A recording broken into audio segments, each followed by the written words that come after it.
லட்சுமி, நான் உங்களிடமிருந்து தொடங்குகிறேன். இப்போ இந்த கூட்டம் கிட்டத்தட்ட 8 மாநிலங்களில் 29 பிரதிநிதிகள் அழைக்கப்பட்ட ஒரு முக்கியமான கூட்டம். தமிழ்நாடு இந்த கூட்டத்தை இப்போது கூட்டுவதனுடைய அவசியம் என்ன அப்படிங்கிறது தான் மிக முக்கியமான கேள்வி. எப்படி பார்க்கலாம்? அது உண்மைதான். இன்னும்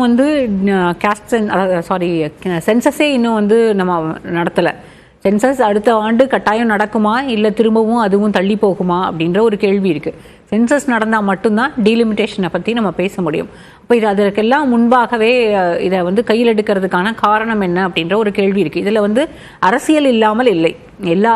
எல்லா கட்சிகளுக்கும் ஒரு அரசியல் இருக்கிறது. ஆனால் இதில் என்ன ரொம்ப முக்கியமாக நம்ம பார்க்கணும்னா, டீலிமிட்டேஷனை மட்டும் இல்லாமல் அதையும் தாண்டி தொகுதிகள் குறைய போகுது, மறுவரையறை செய்ய போகிறாங்க அப்படின்றது உறுதியாக நடக்க போகிறது. அதாவது அடுத்த ஆண்டு சென்சஸ் நடக்கலை, கொஞ்சம் போஸ்ட்போன் ஆனாலுமே எப்போனாலும் அது நடக்க போகுதுன்றது தெரியும்.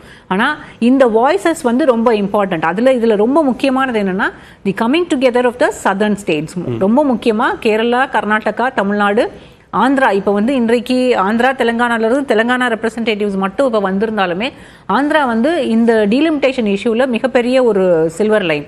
ஏன்னா சந்திரபாபு நாயுடு பாரதிய ஜனதா கட்சியோடு தேசிய ஜனநாயக கூட்டணியில் இருப்பதால் அவர் இதை எதிர்த்தார் அப்படின்னா இது தள்ளி போகிறதுக்கான வாய்ப்புகள் இருக்குது. அல்லது இப்போது நடக்காமல் போகிறதுக்கோ இல்லை வேறு விதமான முடிவுகளை மத்திய அரசாங்கம் எடுக்க வேண்டிய நிலைமைக்கு தள்ளப்படக்கூடிய ஒரு சூழலும் வரலாம்.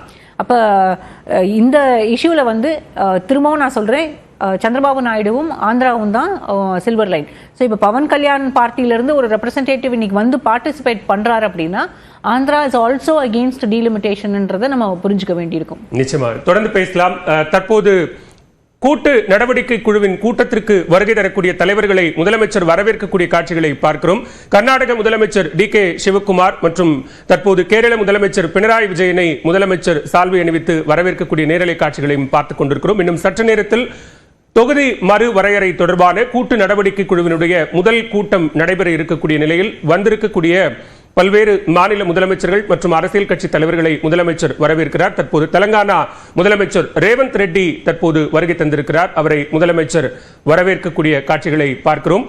கர்நாடக துணை முதலமைச்சர் டி.கே. சிவக்குமார், கேரள முதலமைச்சர் பினராயி விஜயன் மற்றும் தெலங்கானா முதலமைச்சர் ரேவந்த் ரெட்டி தற்போது வருகை தந்திருக்கிறார். இதே போன்று பஞ்சாப் மாநிலத்தினுடைய முதலமைச்சர் பகவந்த் மான் அங்கு வருகை தந்திருக்கிறார். இந்த கூட்டத்தில் 3 மாநில முதலமைச்சர்கள், ஒரு மாநிலத்தினுடைய துணை முதலமைச்சர் மற்றும் பல்வேறு கட்சிகளினுடைய நாடாளுமன்ற உறுப்பினர்கள், பிரதிநிதிகள் என பலரும் இந்த கூட்டு நடவடிக்கை குழுவினுடைய முதல் கூட்டத்தில் பங்கேற்பதற்காக வருகை தந்திருக்கிறார்கள். இது ஒரு வரலாற்று சிறப்புமிக்க நாள் அப்படின்னு முதலமைச்சர் மு.க.ஸ்டாலின் தன்னுடைய எக்ஸ் பக்கத்தில் பதிவிட்டிருக்கிறார்.